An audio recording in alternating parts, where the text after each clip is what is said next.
Continuando aqui nossos estudos sobre esse livro, Brasil, Uma Trilha para o Paraíso, de Marco Pogatnik. A gente está aqui na página 27 e eu queria só fazer uma contextualização atual. Esse livro, ele foi preparado junto com todo o trabalho que foi feito de instalação das pedras de acupuntura da terra nas cidades de Caxambu, Cambuquira e Lambari, uma pedra em cada cidade, 3 pedras na cidade de São Lourenço e 3 pedras no Vale do Matutu, que é na cidade de Aiuruoca, né? Então, até esse livro aqui, ele foi concebido com todo o apoio da Fundação Matutu, certo? Então, isso foi feito em 1999, porque ele começa a colocar, ele vai dar algumas questões atuais, né, a época de 1999. Então, eu quero fazer um adendo que eu tive contato com essas informações em 2010, quando eu estava no Equador e soube do trabalho do Marco no Equador, e lá eles me falaram que havia esse trabalho aqui no Brasil. Então, em novembro de 2010, que eu comecei a tomar contato, né, com essas informações no sul de Minas. Tive a honra de conhecer Marco Pogatnik, Franklin Frederick, num workshop no Rio de Janeiro. Franklin eu conheci um pouquinho antes, né, ainda em São Lourenço, alguns dias antes. E desde então, né, aconteceram muitas coisas para mim relacionadas ao sul de Minas, relacionadas a essa região do Circuito das Águas. Então, para a minha percepção, o que eu vejo? Que desde então eu comecei a conhecer pessoas que da região ou que se mudaram ou que estão se mudando para essa região do Circuito das Águas com chamados internos para apoiar na proteção das águas. Então, hoje, né, 2023, eu conheço muita gente que se preocupa muito com a preservação dos parques, com o cuidado das águas, com o entorno dos parques, com toda uma questão assim de saúde relacionada a terapias holísticas. Então tem muita coisa bacana acontecendo lá hoje. Eu acredito, né, que isso deriva-se, né, energeticamente, não desse projeto especificamente apenas, mas de questões espirituais que acabam se movimentando para que tudo isso ocorresse. Então, existem pessoas muito conscientes da necessidade de promover coisas, promover eventos para que as questões físicas do cuidado das águas, né? Então, eu conheço pessoas de ONGs que estão totalmente preocupadas com isso, né? Já participei de eventos lá com esse cuidado, né? Que pensam nas questões físicas, nas questões culturais, nas questões sociais e também nas questões espirituais do cuidado daquela região. Então, só para ficar registrado isso aqui, né? Então, cada vez mais eu tenho tido contato com pessoas que estão com essa consciência. E, inclusive, né, recentemente, fiz um workshop no Circuito das Águas, em São Lourenço, também visitamos Caxambu. Isso aconteceu em novembro de 2022. Estou organizando, né, com uma honra enorme de estar organizando junto aos Florais de Minas um evento, né, um curso muito importante do Dr. Breno, que é um dos cofundadores dos Florais de Minas, um curso dele em Caxambu, no hotel ao lado do Parque das Águas, e um curso com a temática das águas. Então, né, para mim, e teremos também uma exposição de uma ceramista que mudou-se para Caxambu com seu esposo e, né, ela vai fazer uma série aí de peças de cerâmica com a temática das águas, que ela já trabalha com essas temáticas da natureza. Então vai acontecer essa exposição também durante esse evento e fora vários outros eventos que já ocorreram e pessoas que eu conheço que seguem, né, a cada ano planejando coisas para que essa região seja conhecida, né, e seja preservada acima de tudo, tá? Então, só para fazer um adendo aqui, porque aqui na página 27, né, vamos começar a leitura, ele fala sobre essas questões, né, o que ele sente lá em 1999, o que ele sentiu. Então, vamos lá. Atualmente, as qualidades aquoso-espirituais do circuito das águas permanecem quase de todo como presas no ar, exiladas no outro lado. Os lugares secos, endurecidos e pobres em vegetação, em que a cultura humana transformou a paisagem, quase não lhes oferecem possibilidade de expressão na realidade imediata, tornando manifestas sua inacreditável beleza e energia. Essa situação infeliz foi parcialmente modificada pela criação dos parques das águas.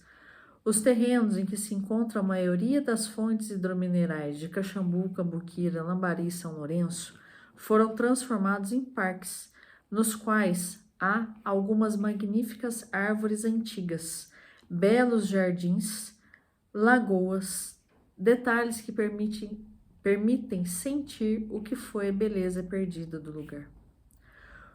O segundo problema que pesa sobre o circuito das águas localiza-se num plano mais profundo, o plano psíquico ou emocional, e é consequência de acontecimentos traumáticos e bloqueadores que acompanharam a conquista e a colonização do Brasil pelos europeus. Hoje se festejam alegremente os 500 anos da descoberta do Brasil, que os processos de colonização deixaram graves feridas no inconsciente do país, feridas que nunca foram sanadas de um modo integral. Isso é quase sempre esquecido. Os seres humanos são fortes o suficiente para mantê-las reprimidas no inconsciente. As energias do país, contudo, permanecem tensas.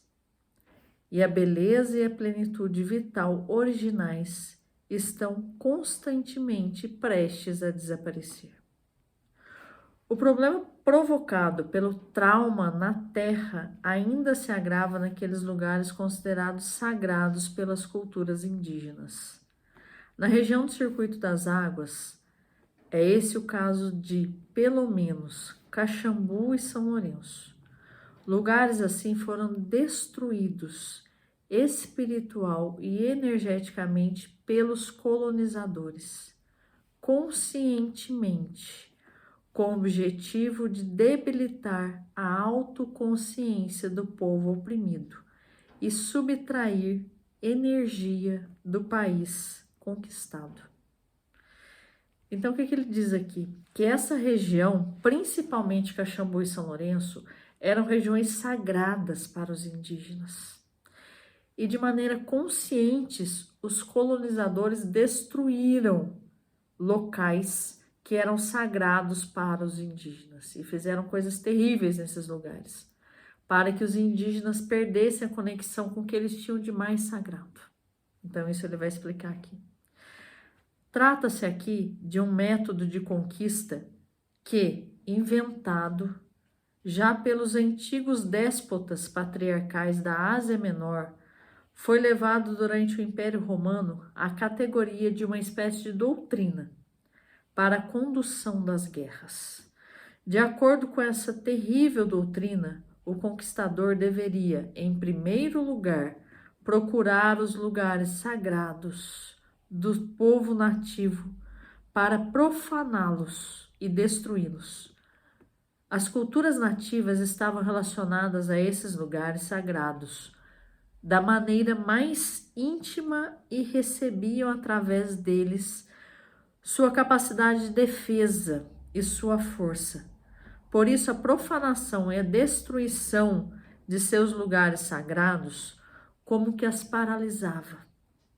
Seu país se tornava então uma presa fácil para o conquistador. Aqui eu quero fazer um parênteses para quem assistiu o filme Avatar, o primeiro filme. O segundo eu não assisti ainda, né? Foi lançado agora no comecinho do ano. E é o filme das águas, né? Então eu tô super ansiosa assim para assistir, mas ainda não consegui assistir. Então aqui o que ele fala, né? Se a gente pensar quem assistiu o filme Avatar e a questão que quando tudo estava confuso, né? Aqueles invasores estavam naquele planeta e tudo estava acontecendo, esse povo Avatar, eles se conectavam com aquela grande árvore e ali eles mantinham sua energia, eles mantinham a sua força para defender a sua terra. E a partir do momento que essa árvore ela sofre, os povos eles meio que ficam perdidos. Então isso é uma característica, né? Um método de conquista muito antigo utilizado. Então isso aconteceu aqui no Brasil. Então os colonizadores, eles foram em locais que eram sagrados para os indígenas, profanaram esses lugares. E a partir disso os indígenas ficaram perdidos, sem ter onde recuperar as forças deles. Então, né, é muito importante para a gente hoje, né, que hoje as nossas questões, elas estão ligadas muito no nosso interno. E se não estão, que a gente aprenda a fazer isso. Então, por isso que fala-se muito hoje de meditação, né? Seja qual for sua crença, sua religião, se a sua meditação for rezando um terço, for dentro de uma igreja, né, se conectando com o ser dentro de um templo, onde for, mas que você aprenda a trazer isso de forma mais, né, completa para o seu interior, que você consiga se conectar com o seu espiritual, independente do local onde você esteja, que você consiga se conectar, né, aos templos que você frequenta, que você aprenda a fazer isso da sua casa ou de qualquer lugar onde que você esteja, para que a gente aprenda sempre a trazer isso para nós de uma forma energética, de uma forma assim, através da nossa consciência, para que aconteça o que acontecer nesse mundo que nós estamos, que está um mundo muito instável, né? É uma época de mudanças da Terra. A gente está numa época de transformação, né? Várias religiões, várias crenças dizem isso, né? Essa questão da mudança planetária. Então, que a gente aprenda no íntimo do nosso coração a nos conectarmos com o que nos traz fé, com o que nos traz força. Para que aconteça o que acontecer, a gente esteja dentro do nosso coração. E dentro do nosso coração a gente possa se conectar com o que nos fortalece. Para que isso seja independente de conexões físicas com qualquer local e com outras pessoas, tá? Então é importante a gente pensar nisso, né? E o filme Avatar, quem não assistiu ou quem ainda, né, não lembra, eu quero até assistir o Avatar 1 novamente, mas que a gente possa aprender isso, né? Que tá dentro do nosso coração, certo? E que a gente sempre se conecte com essas energias cósmicas superiores que nos conduzem e com essa energia profunda da Mãe Terra que nos conduz aqui na Terra. Que a gente se conecte a isso sempre, certo? Então, gratidão pelo seu tempo, por sua atenção. Continuamos no próximo vídeo.